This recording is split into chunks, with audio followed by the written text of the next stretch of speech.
pleased to welcome Fred Young to the podium, the 2018 Anderson Communications Contributor Award winner.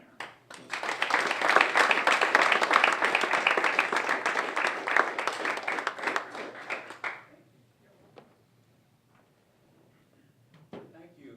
I said before, I remember I have another one of these at home, but I'm so old I can't remember why I got it.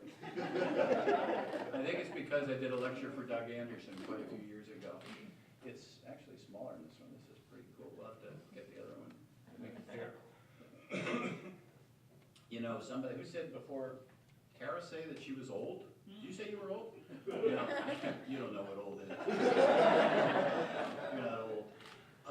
And I'm glad that Ron and Jeff and Tara and everybody has covered so much of what I too thought about talking about, because when you get to be this age, at 2 o'clock we go home and take a nap, so we're ready for the 4 o'clock shows on cable TV, so we can get really agitated about what people are saying about the media.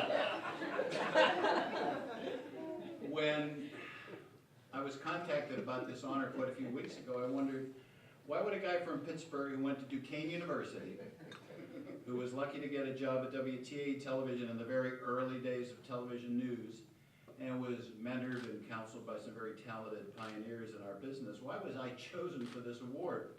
But then Mike Poorman shared with me that this award was established in honor of Doug Anderson, your former dean, a person who certainly elevated this college to new levels of excellence, who was an industry leader in journalism, and a person whom I considered a friend and colleague for many years, and I still do. I think Bob Martin knew that there were a few parallels in our career. We both enjoyed working with young journalists. You heard a little bit about that today. Every once in a while we get lucky with the ones we meet. At Hearst Television, we work with Bob and Doug and to host annual recruiting visits for Penn State students to New York. You've heard about that. Joan Roth, by the way, my assistant, did most of that work. Doug and I were involved with the Hearst Collegiate Journalism Awards.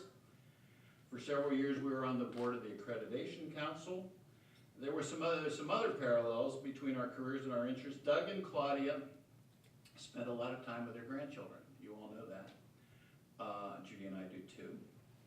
Doug always had a cup of Starbucks in his hand. Same here.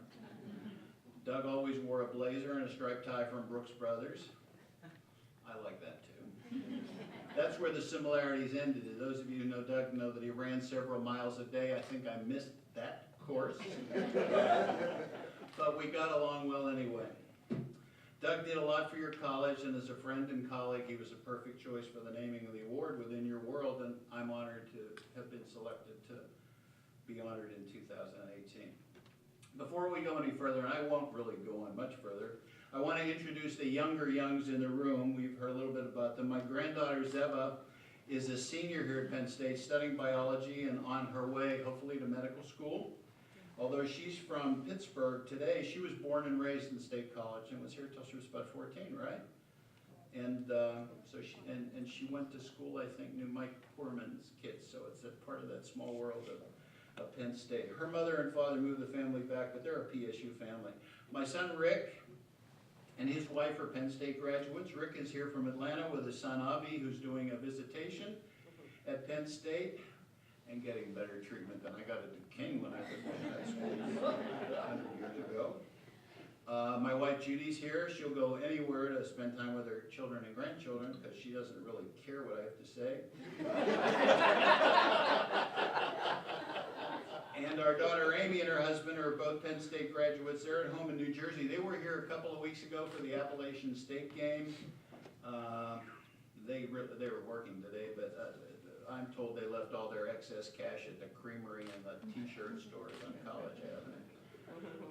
A shout out to a couple of old friends, Lou and Carol Prado. Lou and I met while we were producer reporters at competing stations in Pittsburgh in the 1960s. Write that down, 1960'. Lou worked for Hearst Television eventually for a few years, went on to become a journalism professor. Now you know he's Mr. Football, Mr. Sports Historian here in State College. We go back to a time when before journalists identified each other by their political alliances. There were no conservative or liberal media. There were just people trying to do good stories and get the information to everybody. A quick acknowledgement of Jeff Ballou. Jeff interned for WCVB, you heard all about that. But he should also be acknowledged as one of 1, 2, 3, 4, or 5 Taylor Alderdice High School graduates in the room.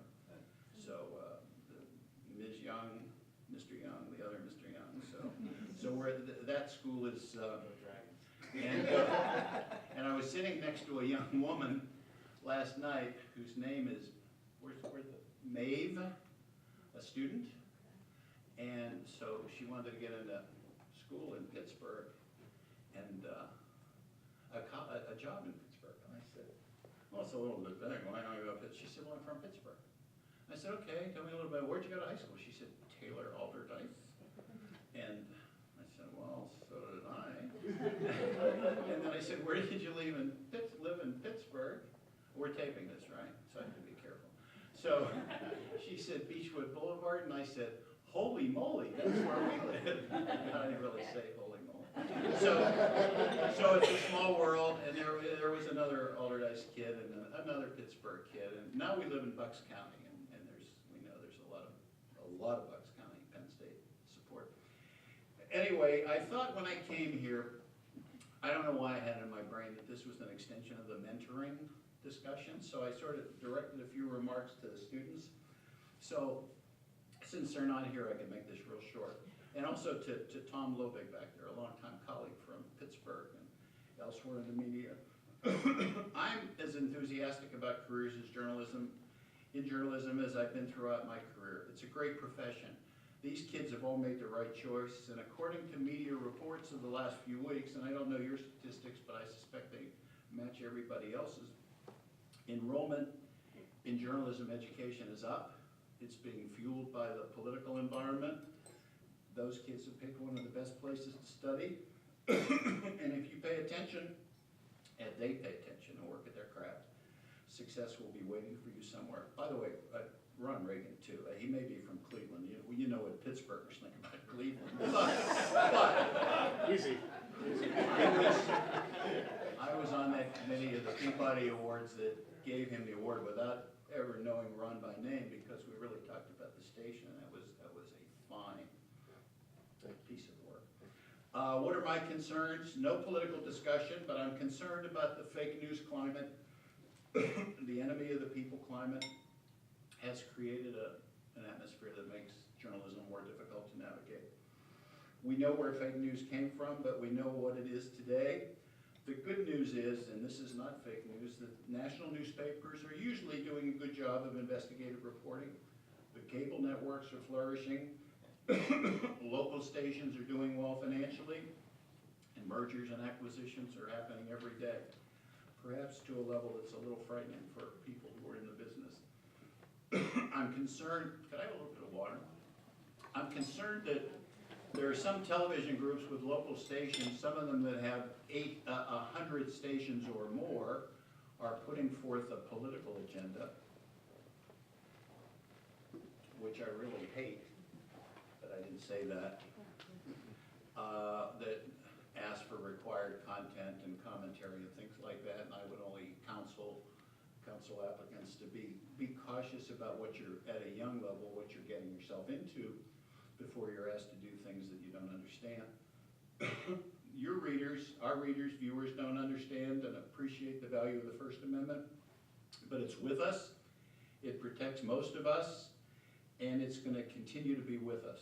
The enemy of the people issue, you know, there have been some incidents. There was a sad incident in Maryland and elsewhere with attacks against journalists, some of them fatal, some not fatal, some politically motivated, some not. But that concerns me about the future, but it's not keeping the kids away, and that's the good news. The traditional media are probably stronger than they've been for a long, long time. And I think it's good news for you, the academics, for those you teach, those you serve. So I would suggest, as I did to the kids last night, pay attention, do the best work you can, and you'll get a job somewhere. And Doug Anderson will